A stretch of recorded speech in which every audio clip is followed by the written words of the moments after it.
Yeah, it wasn't always the case. You know, it's taken a while for me to be able to be comfortable with some of the mistakes I've made and things like that.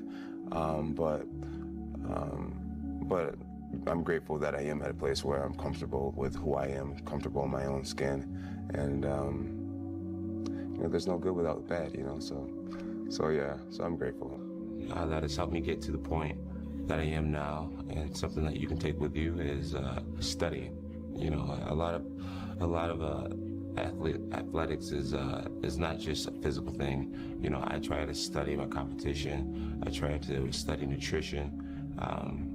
I try to study other great athletes, guys who've done great things in the past, and try to model, you know, myself after them. So I'm big on the mental game when it comes to being an athlete, sports psychology and things like that. So really focusing on the mind, not only the body, is important. What do you think the sport's going to be, you know, when UFC 200 rolls around? And where do you think you're going to be 9 years from now, 10 years from now? I'm hoping to be a champion. Yeah. I'm hoping to be a champion. I'm believing that I'll be a champion. You know, I would love to grab the belt, hang on to it, and, you know, be the next GSP or be the next Silva, and, you know, keep the fans excited. The UFC is growing, and it's just a tremendous thing to be a part of. It's changed my life, and I embrace what it is to the fullest. I'm just excited to be a part of it. I have a lot of pride in it. Started thinking about it the day that I decided that I was going to go up to heavyweight. You know, my goal for 3 years now is to become the heavyweight champion of the world. It's what I pray about. It's what I sleep on. It's what I dream about. It is who I am, and I will get it done. I went from a very average thinking person, like just average 19-year-old, yeah, to get in. I don't like reading, so I literally got on all these TED Talks and on YouTube, and I just started YouTubing videos about self-belief and what does it mean to be confident, and what does it mean to be a winner, and how do you become a winner.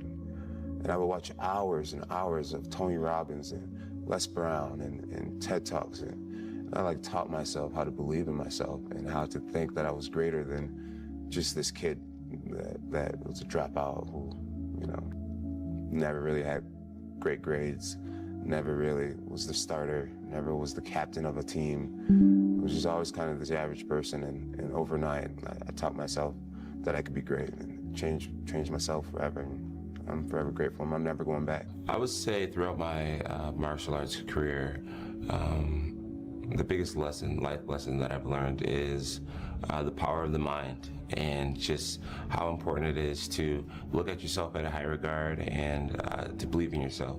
I think in order to paint a bright future for yourself, you have to be able to see it in your mind. You have to believe in it, and the more you believe in it, you know, the more your world will start to change, and the more you'll just start to, you know, see your beliefs come to pass. You've been saying something that I find to be very interesting, that the butterflies in your stomach are in formation. Right. I've never heard that before. I think it makes a lot of sense. What do you mean by that? Elaborate. What I mean by it? Okay, so the butterflies in formation, basically it means when you have butterflies and you're feeling anxious and you have anxiety or nervous, that's when you're most powerful, I believe. And either you can, you're most powerful. So a lot of people, instead of homing this power and using it, they allow it to just consume them. You know, there's another quote that says, a big challenge or big pressure is like a fire. It's like a raging fire. Either you can allow this fire to consume you and just take you over completely, or you can gain control of this fire and harness it, and you blow it right at your opponent like Dragon Ball Z style. I have a good way of detaching something inside of me and seeing what's happening, and okay, oh no, it's not over. All you gotta do is just do this, do that, do that. You get what I'm saying? Yeah. So I'm not necessarily meditating these days, but I do have the capability of taking away who I actually am at this point and realizing that this is just a situation. This isn't my final destination. This is just a small moment in time that I'm going through right now. You get what I'm saying? Right. I get what you're saying. So that's my form of meditation. I step away from terrible situations and look at myself as if it's the future, and I'm looking back on what's happened to me or what's happening, and I say, okay, how can I get myself out of this? How can I make this better? What do I need to do to turn this around? You get what I'm saying? Right. No, I Instead do of get what being you're saying. completely immersed in the moment and thinking that, oh, I can't get out of it. Do you have moments where you're like, man, how did this happen? Like, how have I been able to stay on top for this long? Do you have moments where you talk to yourself like that? You know, I do, and I always just point it back to God, man. Honestly, man, it's God's grace, and I know everyone's not a believer, and a lot of people think, I wish you just wouldn't talk about God, but it really is God's grace. It really is, man. He has sustained me through so much, through the death of my mother, through facing a 4-year suspension. Through just my dumb mistakes.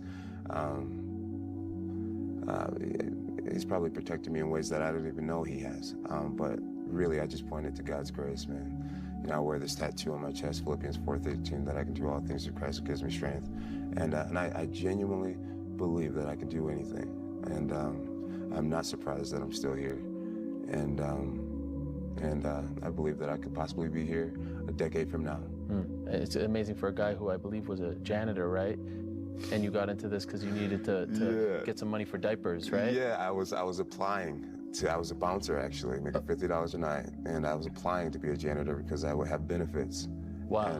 And right when I was waiting to get the call back, someone wrote me on Twitter, a guy named Gary, a kid that I never met, and he said, hey, my cousin owns an MMA gym in Cortland, New York, which is about 45 minutes away. I didn't have a car, and I was driving my fiance's car to commute over to these practices that I got on a Saturday night, and I was heading to my first practice that next Monday.